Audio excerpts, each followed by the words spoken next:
3 days after the birth, my husband finally arrived, but he wasn't alone. He walked in with a woman I didn't recognize. I was stunned and struggled to find my voice. "Who is she?" My husband's smile was unsettling as he responded, "This is my girlfriend, soon to be my wife." "What do you mean by that?" "I'm done with you." "What?" The woman stepped forward and introduced herself. "I'm Elizabeth. I'm 25 and work for a company. John just proposed to me.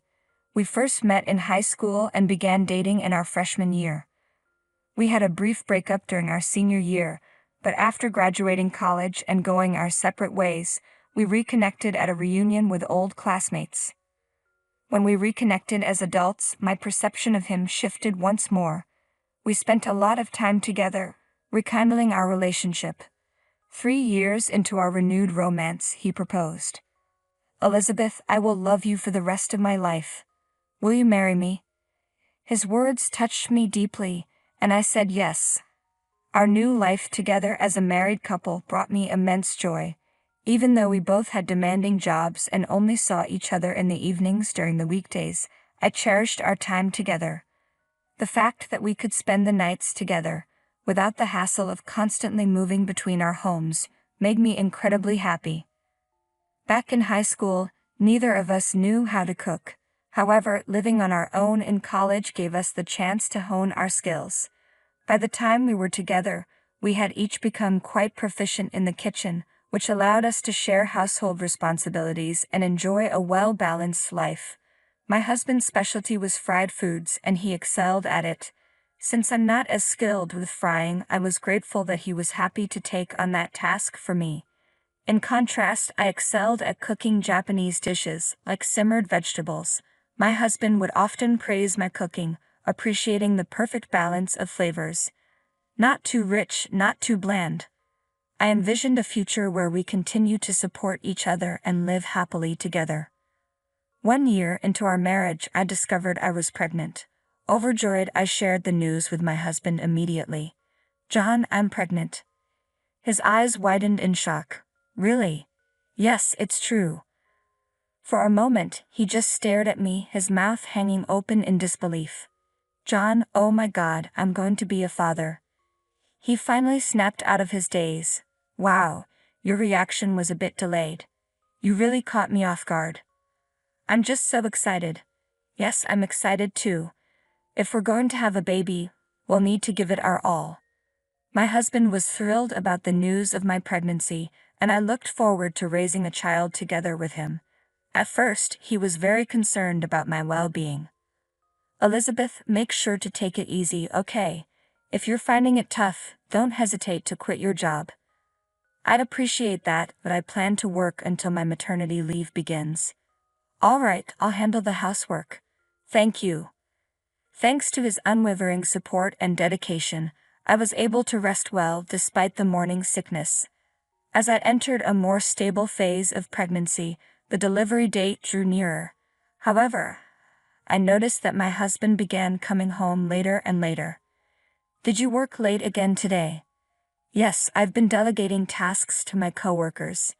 Now that you're in a stable phase, I wanted to make sure I returned the favor to the company for letting me leave on time." "I see. So you went out of your way to come home despite working overtime." "Exactly. Your well-being is the most important thing." "But I've been off work for 2 months. I don't want to be out of a job after the baby arrives." "That's a valid concern. I'm a bit anxious about being home alone, but if that's the case, I understand. Maybe I'll stay at my parents' house during my maternity leave." My husband nodded in agreement, looking visibly relieved. "That's great.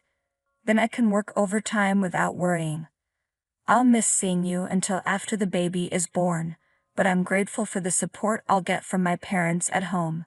So, as soon as my maternity leave began, I moved back to my parents' house. It felt so much easier to be in a familiar environment without the burden of household chores.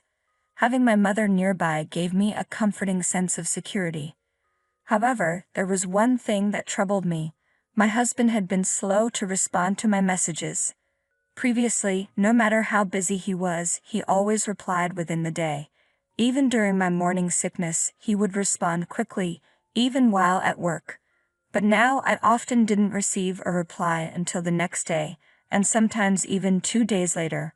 When he did respond, his messages felt curt and less warm than before. The other day, I texted him to check if he was still busy at work and reminded him not to overwork himself.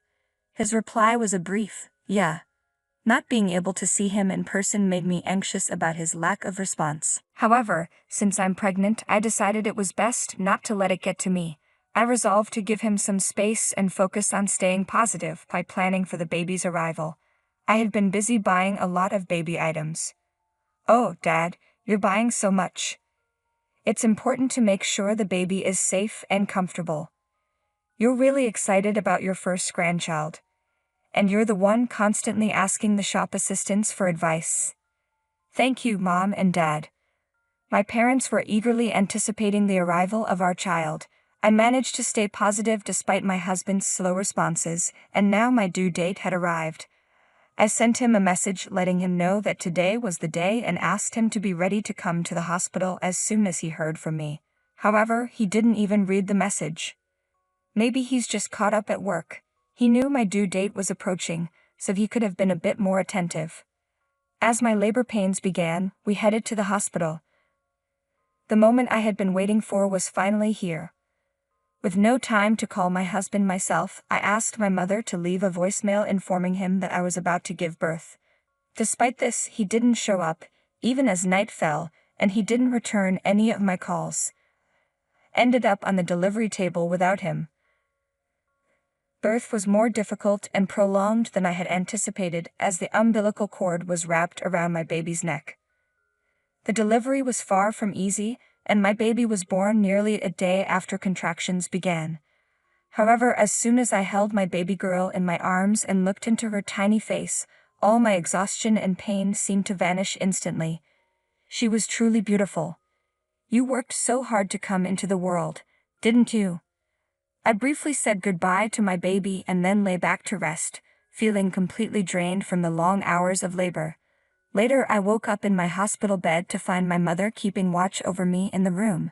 "Are you feeling better?" "Yes, I'm doing pretty well." "I'm glad to hear that."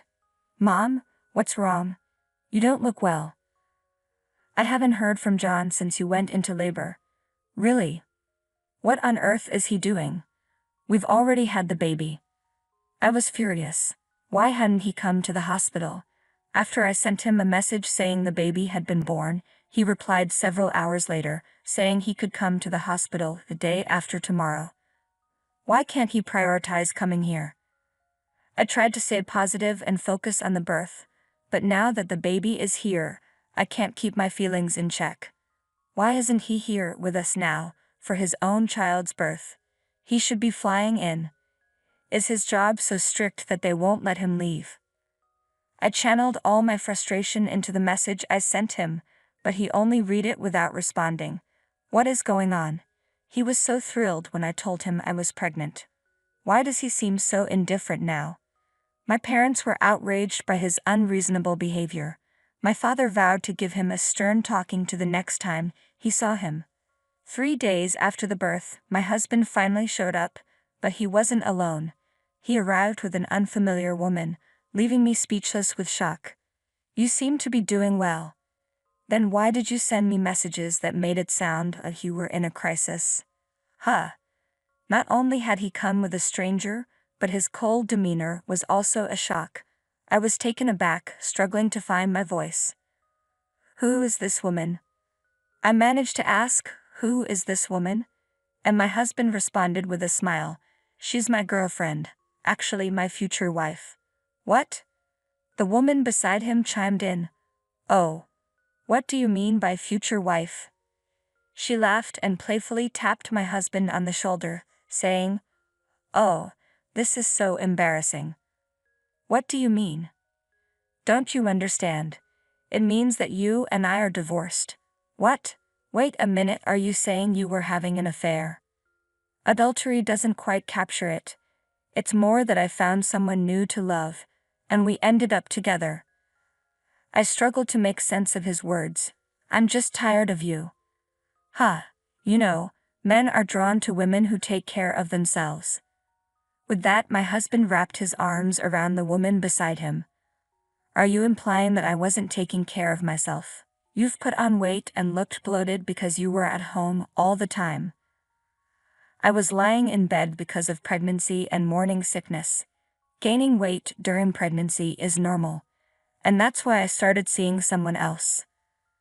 I still wanted to maintain romantic feelings for my wife, but those feelings have faded. I've had enough. Can you just get a divorce and leave? I'll go without you having to ask. With that, my husband and the woman left the hospital room. He didn't even glance at our child's face or inquire about the baby's gender, which made it clear that he no longer cared. It hit me hard to realize that I would be a single mother. The weight of it all, coming right after giving birth, was overwhelming. As I was grappling with my emotions, the door to the hospital room opened. I was taken aback when my husband and mother-in-law walked into the hospital room. Why are you here? Elizabeth, I'm so sorry for what my son has put you through, she said, clearly distressed. It turned out that my mother-in-law had encountered my husband and his lover in the parking lot. After questioning him about the situation, he gave her the same explanation he had given me. She told me she sent the woman away and then confronted my husband, insisting he come to the hospital with her. What are you thinking? You have an affair while your wife is pregnant and then you ask for a divorce. Your father would have been furious if he knew about this. My father-in-law passed away a few years ago. I didn't have a choice. She came into my life and I fell in love with her. How could I have ended up married to someone like you? I see you care for her a lot.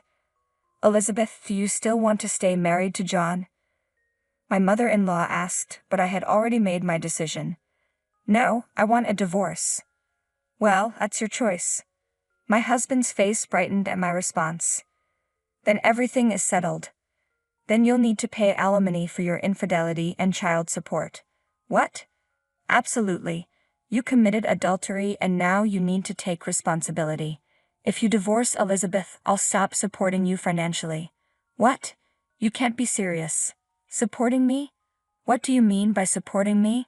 What? Elizabeth wasn't aware of this. His income was so low that he asked me to send him a few $1,000s each month. He claimed it was to maintain his lifestyle with you. I had no idea. Even though my husband's salary was low, my higher income covered the shortfall. In reality, he was using the money from my mother-in-law to fund his affair. This revelation pushed my mother-in-law to her breaking point. I'm going to demand repayment for every cent I've given you. I'm severing all ties with you. Don't ever come back to my house. No, wait. Elizabeth, I'm sorry for all this trouble. I'll arrange for a top-notch divorce attorney for you, and you can claim as much money as you're entitled to. Thank you very much. With that, my mother-in-law left the hospital with my husband. I pursued alimony and child support from my ex-husband, and I also sought alimony from his mistress. My husband, now deep in debt and abandoned by my mother-in-law, found himself cut off from financial support.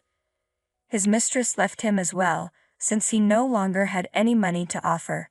He now spends his days struggling to pay alimony and child support while living in poverty.